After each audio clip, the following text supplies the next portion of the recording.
โอ้เป็ดไก่กำลัง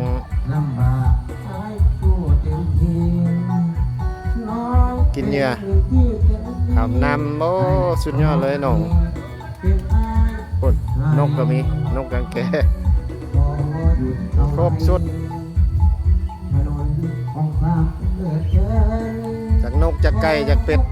กินน้ำกันเลยทั้งวิวเอาธรรมชาติว่าตีนผูพี่น้องสวยสดงดงามดีเลย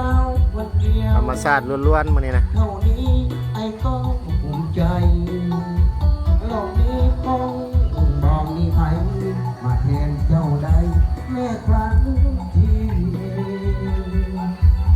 ต้นมะพร้าวมะลินจีมีครบสุด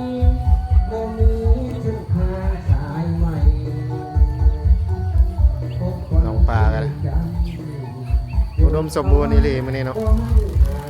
ไปแล้ว